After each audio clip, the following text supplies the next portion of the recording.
पहले जो कॉन्स्टिट्यूशन कहता है और जो प्रिंसिपल ऑफ जस्टिस है कि no one should be vexed twice for same offence. अब ये ऑफेंस हुआ है पिंडी में ऑफेंस हुआ है, उसके एफआईआर आप किस तरह एक जो है ना बलूचिस्तान में सिंध में जहाँ पर सिंध में जरदारी की हुकूमत है पीपीपी की, आगे बलूचिस्तान में बाप है जिसको बाप के बाप ने बनाया है, समझ गए। तो पहले तो ये एक कॉन्स्टिट्यूशन है आर्टिकल 13 है कि no one should be vexed twice. किसी एक ऑफेंस पर आप 15, 20, 22 एफआईआर नहीं काट सकते। सबसे पहले तो ये इलीगल है।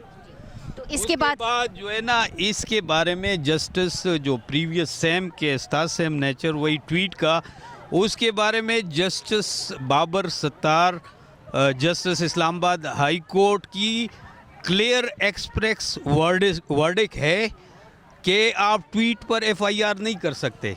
और उसने कोई ऐसी हर पाकिस्तानी क्योंकि हम टैक्स देते हैं, इदारे उसकी तनख्वाहें हमारे टैक्स से लेती हैं, तो हर पाकिस्तानी एक सिटीज़न को कॉन्स्टिट्यूशन जो है ना वो उसको राइट प्रोवाइड करता है, right of expression.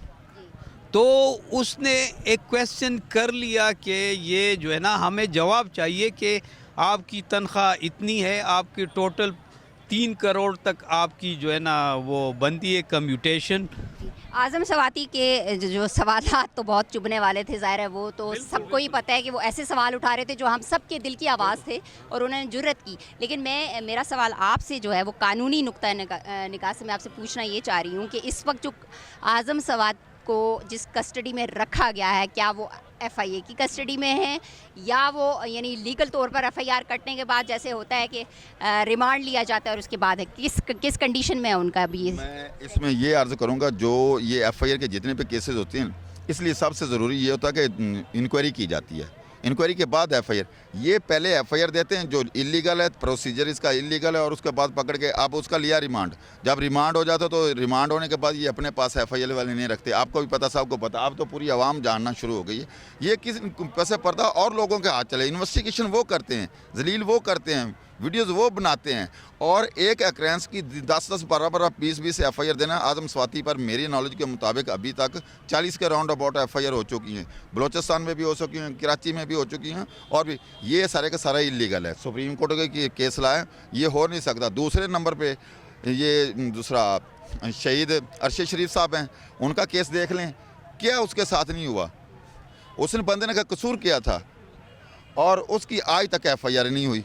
Imran Khan का उधर जलसे में वजीराबाद में धमाका हुआ है। यानी ये आप क्या कहते हैं कि नामालूम अफराद जो इसके पीछे होते हैं, ताकतवर हल्के, ये जो चेंज हुई है लाठी का जो इस वक्त जो है चेंज हुई है, आपको क्या लगता है कि इससे कोई फ़र्क पड़ने वाला है? कोई आपके इन केसों में कोई पॉजिटिव आपको नज़र आ रही है, प्रोग्रेस की कोई बेहतरी आएगी, या ये ऐसे ही चलता रहेगा और आवाम जो है ऐसे ही पिसती रहेगी, आज़म सवाती जैसे उठते रहेंगे, अरशद शरीफ जैसे जो है वो मरते रहेंगे, और जो बिकते हैं, जो बिक सकते हैं वो बिकते रहेंगे? नहीं, ऐसा नहीं है। देखिए, ये फ़र्स्ट टाइम ना हिस्ट्री में, हमारी पॉलिटिकल हिस्ट्री में इन लोगों ने बड़ा ब्रेवली अपनी चीज़ों को आगे लेके चले हैं। लेकिन पहले जब कभी भी एफआईआर हुई है, इन लोगों को कन्फाइंड किया गया है और इनको मतलब कि ऐसे स्पॉट्स पे रखा गया है कि जो कोई नहीं जानता कि इनको कहाँ पे रखा गया है, और इनसे अपनी मर्ज़ी की स्टेटमेंट दिलवा लेना, इनसे अपनी मर्ज़ी का काम ले लेना, और बाद में भी इनको बाद में हर कहीं फोरम पे जहाँ इनकी पोजीशंस होती थी, इन लोगों को मैनिपुलेट कर लिया जाता था। देखिए, मीडिया के बहुत सारे लोगों को उन्होंने टॉर्चर किया, इवन के अरशद शरीफ वाला हमारे साथ बेसिकली ये बैड इंसिडेंट हुआ, हमारी हिस्ट्री में कभी ऐसा नहीं हुआ। बहुत सारे लोग हमारे अनफॉर्चुनेटली हमारे मीडिया से तल्लुक़ रखते थे, ब्रेव लोग थे, बहादुर लोग थे, उन्हें इवन के पाकिस्तान छोड़ना पड़ा। तो मेरा ख्याल है कि ये जो रजीम चेंज है, इस सारी चीज़ में बेसिकली सवाती साहब जो फेस कर रहे हैं वो उनकी ज़ात की हद तक फेस नहीं हो रहा। वो वैसे थे पाकिस्तानी, बेसिकली वो सबके लिए एक बेहतर चीज़ हो रही है, और सबके लिए एक बेसिकली प्रेसिडेंट सेट हो रहा है कि आपने ये इस किस्म के जो बेसिकली हथकंडे हैं जिनका हमारे लॉ से या हमारे इस मैकेनिज़्म से कोई ताल्लुक़ नहीं है, उनको हमने बिलाए ताक रखना है।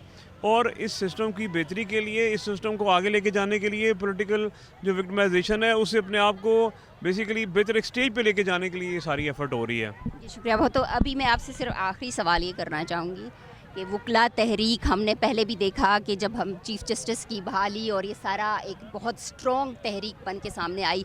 अभी तो खान साहब की कॉल पे ठीक है लोग निकलना शुरू हैं, लेकिन उससे पहले वकला को, काले कोटों को जितना हमने सड़कों पर देखा, इससे पहले कभी नहीं देखा गया था। तो मैं आपसे सिर्फ ये पूछना चाहती हूँ कि आप इसमें क्या स्ट्रेटजी इख्तियार करने जा रहे हैं आगे, जो हुकूक की पामाली हो रही है जिन जिन सतह पर हो रही है। आप लोगों ने वकला की तहरीक के तौर पर इटसेल्फ, खान साहब ने भी आपके साथ मीटिंग्स की, अलग अलग से आपके उनके साथ प्रोग्राम भी हुए, तो उस सिलसिले में क्या आप वकला बरादरी फ्यूचर प्लान क्या है कि आप किस तरह से अपने एहतजाज जो है वो उसको डेमोन्स्ट्रेट करेंगे?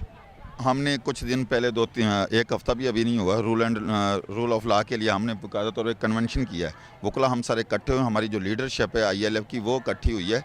तो हम रूल ऑफ लॉ के लिए खड़े हैं कि कानून जो है बराबरी की सतह पर, ऊपर से नीचे होकर बराबरी की सतह पर चले। और 75 साल की तारीख में पहली दफ़ा खान साहब के कहने पे अवाम बाहर आई है, आज़म स्वाति के कहने पे लोग बाहर है। पहले तो ऐसा नहीं हुआ करता था। अब वो हालात नहीं रहे। इंशाल्लाह ताला आज़म स्वाति साहब बारिश का पहला कतरा साबित होंगे। और इंशाल्लाह जैसे इतने वो हम प्राइमरी में तकरीबन बारिश का पहला कतरा पढ़ते थे, तो इंशाल्लाह ताला ये बारिश का पहला कतरा है। ये देखें मीडिया की तरफ से जो कुर्बानी दी है अरशद शरीफ साहब ने, शहीद ने, तो वो कभी रहेगा नहीं जाएगी। और ये जो आज़म स्वाति साहब वाला केस है, एक चैलेंज बना हुआ है, तो इंशाल्लाह ताला हमेशा फ़तह जो होती है सच की होती है, इसी तरह हक़ की फ़तह होगी। और ये हालात वाक़त इंशाल्लाह ताला एक 15-20 दिनों में सिमट जाएंगे। हालात वाक़यात जो नेक्स्ट आना टाइम वो अच्छा आएगा आवाम के लिए।